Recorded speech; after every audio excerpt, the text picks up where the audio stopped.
Joe is somebody who goes all in everything he does. I would not want to compete against this man in anything. He did the Iditarod dog race on foot. He did, and one thing he made note of is that was one of the most painful experiences he's had was when his eyelids or eyelashes froze together during the race.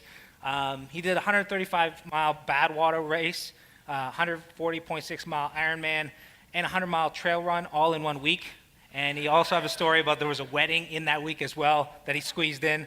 He had a really successful career on Wall Street, moved to Vermont to start a family with his lovely wife, Courtney, who's actually here as well, which was a surprise. So, hi, Courtney. Just decided to keep on rising to a challenge, started something called the Death Race. And I think the only reason these people are smiling is because either they're setting it up or it's very, very, very early in the race. And now he started something a little more milder called Spartan Race, which this year they'll have over 1 million participants. So without further ado, ladies and gentlemen, Mr. Joe DeSena.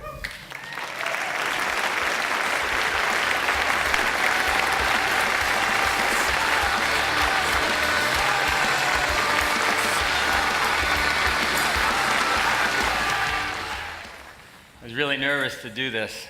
How's that volume, all right? I was really nervous, and I sat back there after listening to Jim's speech on memory. I just memorized my whole speech, so I knocked that out. And I'm going to stand like this for the whole speech because of what Kelly said. And then Ben Greenfield just said, hey, just visualize everybody being naked. So that's what I'm doing. It's not really working. You know, you must do the thing you think you cannot do. I didn't say that, Eleanor Roosevelt did, although I wish I had, because I've had enormous roadblocks like all of us in life. But every time I faced one of those roadblocks, I got really lucky in that there was a helping hand, somebody to reach in, pull me over, and teach me a valuable lesson. I learned 9 principles over the last 35 years facing these roadblocks. And today I want to share them with you because I think they're awesome, and I think they could help make all of us awesome. Roadblock number 1, I had a really tough time growing up. I grew up, has anybody seen the movie Goodfellas? You guys seen the movie Goodfellas? I grew up right in the center of that. It was organized crime capital of the world where I grew up. The conversations at dinner were mozzarella and tomatoes, a lot of food conversations, the price of concrete, or who was going in jail or getting out of jail. Somehow that was looked upon as a good thing. Jail was considered college. My dad was doing really well. We lived next to Kennedy Airport. We had a big house. My father had all the latest cars. My sister and I never wanted for a toy. We could have everything we wanted. I was a spoiled kid. My values were all screwed up. In the early 80s, my dad starts to lose everything. Business turns upside down. Buildings are getting repossessed. Debt collectors are calling the house.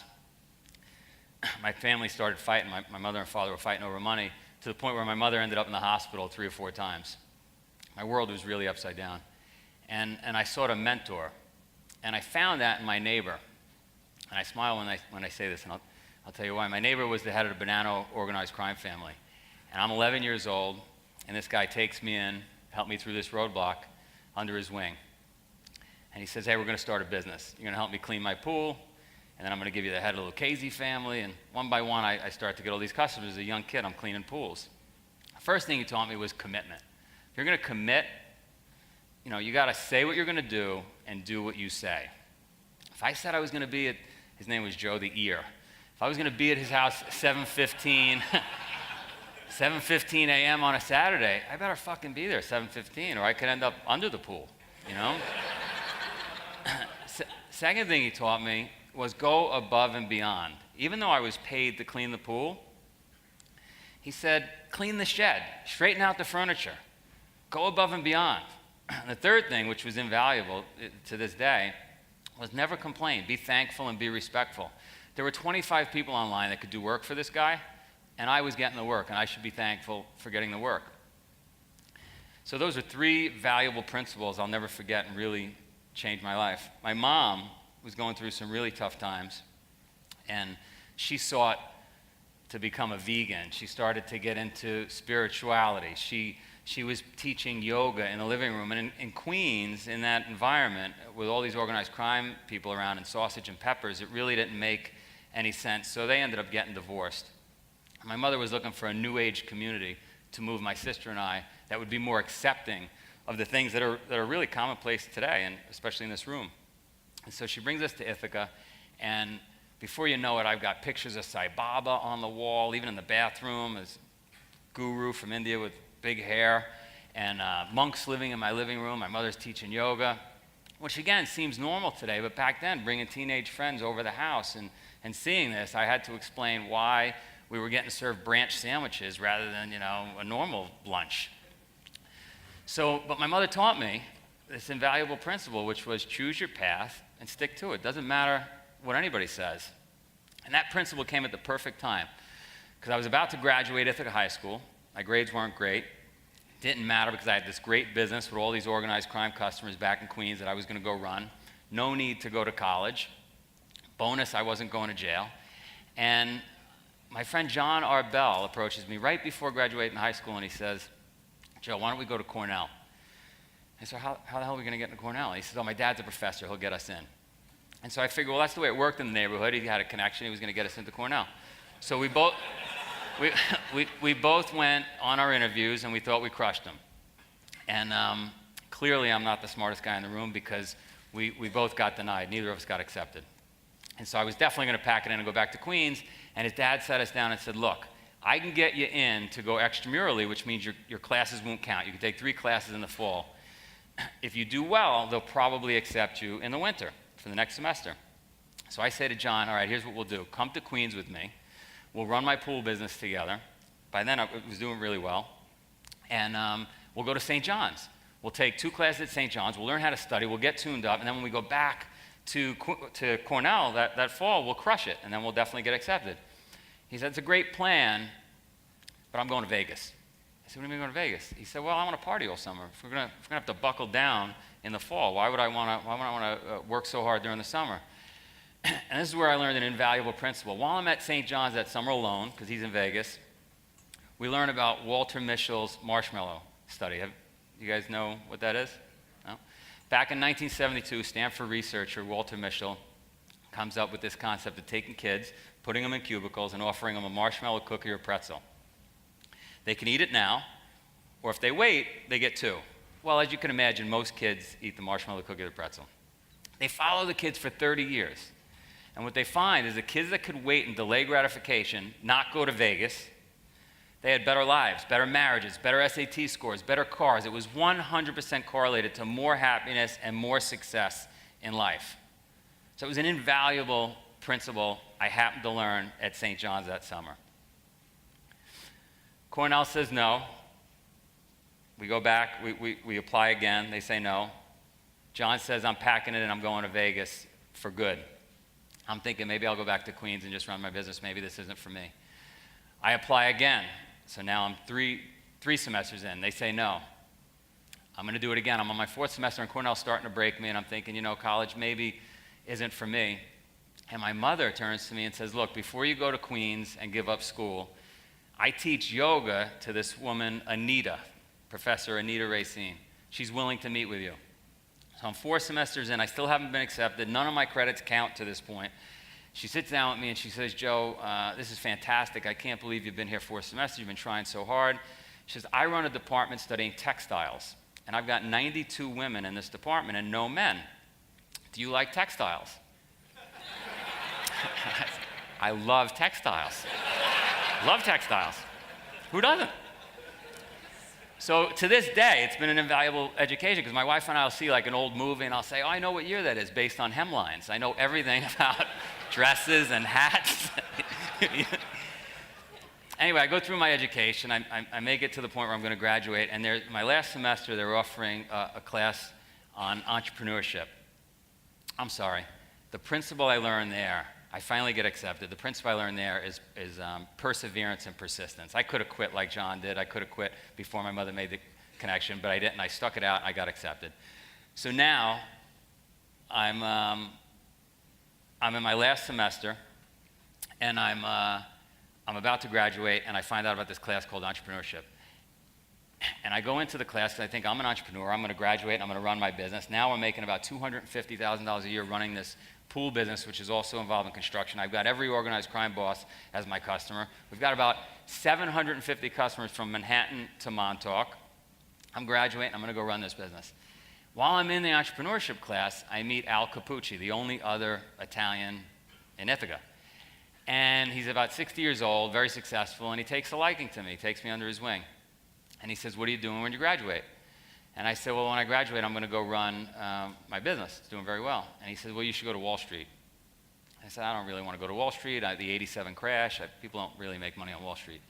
Anyway, I go back, I graduate, I run my business. Every month, for 4.5 years, at the start of the month, he calls me up, Joe, what are you doing? You sell that business yet? You got to go to Wall Street. Now I'm killing it, Al. I met a girl, everything's great. On the 4.5 year, he calls me one day and he says, all right, I want you to buy a stock if you're not going to listen to me. And keeps me on the phone for about 4 hours and convinces me to invest 90% of my life savings up to that point in this security. Open up a brokerage account, I buy the stock. Stock doubles 3 days later. Thinking, I'm going to Wall Street. This is great. I don't know what I was thinking with those pools. So that's where I learned upside downside decision making. This is another awesome principle. The military will call it situational analysis. Here I was, super comfortable. I was the boss, running my own business, had all these organized crime customers, and I just made a left turn to get completely uncomfortable and go to Wall Street. Now I'm on Wall Street. I find out to be successful on Wall Street, I've got to entertain people. I've got to be out doing dinners. I've got to do lunches. The more I'm out, the more likely I'm going to get business. Well, most people are doing 3 to 4 nights a week. They're doing their dinners. Well, I'm thinking I could do 7 nights a week. I'll just get people to come out on weekends. But if I do 3 dinners a night, I could do 21 dinners a week. So I started doing 21 dinners a week. Literally, I had waitresses and waiters cleaning the table, making it look like nobody's there before. We do a second dinner, then do a third dinner. Problem was I started to get fat. Literally out of shape, making a lot of money, but I'm not feeling great, not feeling like I'm really accomplishing anything in life. My goal was to make money and not be in the neighborhood that I grew up in and not have a family life like I had. So one day, I'm going into the elevator in our building, and the elevator's busted. So I got to take the stairs. I'm in the stairs, and I'm about 2 flights up, and I see a guy that literally looks like Ben Greenfield or Kelly, like the epitome of the human being. Ripped, cover of Men's Health kind of guy. Got 2 dumbbells in his hand, he's running up and down the stairs. And as we're going up the stairs together, he tells me, this is how I train. I also do these adventure races. Why don't you meet me here at 6 a.m.? So I started to spend time with him in the stairwell every morning for about a year. Started to get in great shape. We're carrying dumbbells up and down. Now he's got me doing adventure races and then Ironmans. And at the peak of it, you heard it before, I'm in Alaska. I'm doing the Iditarod by foot, waist-deep snow, 30 below, and miserable, eyelashes frozen. And that's where I learned a very important principle, is change your frame of reference and develop grit. What do I mean by that? There is nothing that anyone could tell me at work, bad trade, food not coming out on time, some problem we had in the back office not making payroll, nothing anybody could tell me that was as bad as being in Alaska, 30 below temperatures, waist deep in snow, self-supported, right? It was terrible. And so it's important, I learned, it's really important to take yourself completely out of your comfort zone and be miserable. Do 300 burpees in the morning, take a cold shower, do something that is so bad it makes the rest of the day easy. And that's what I learned there. So I'm doing really well on Wall Street, and I decide, okay, met my wife, we're not going to have a family life like I had. We're going to go find the ideal setting.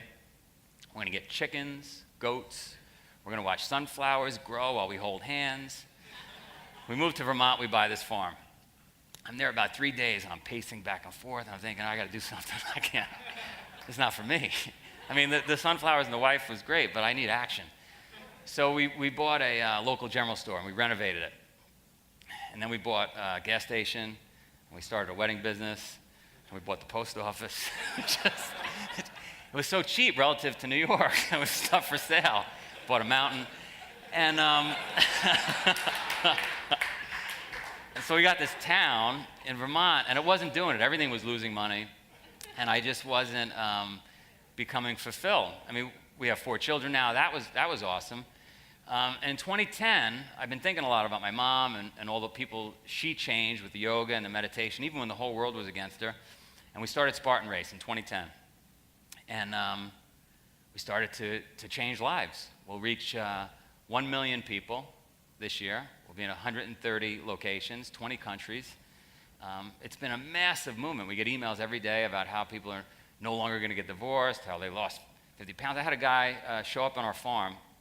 Actually, it's funny. One day I offered to the world on Facebook. We have 4.5 million fans. I said, anybody wants to come to Vermont, feel free. And my wife said, you invited 4.5 million people to our house?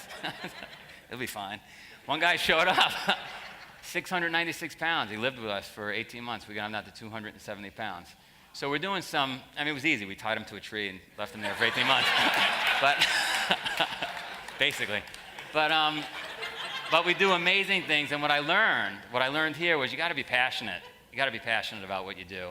Because if you're passionate, it's not work. It's easy. You hustle through it. Your customer's excited. You're excited. You get to do things like this. What I found over these 35 years is roadblocks are really obstacles. Nobody knows more about obstacles than I do. We're in the obstacle racing business. We're doing it all over the world. If you take these 9 principles and you apply them to the obstacles you're going to face today, tomorrow, next week, I guarantee you'll be a better monk.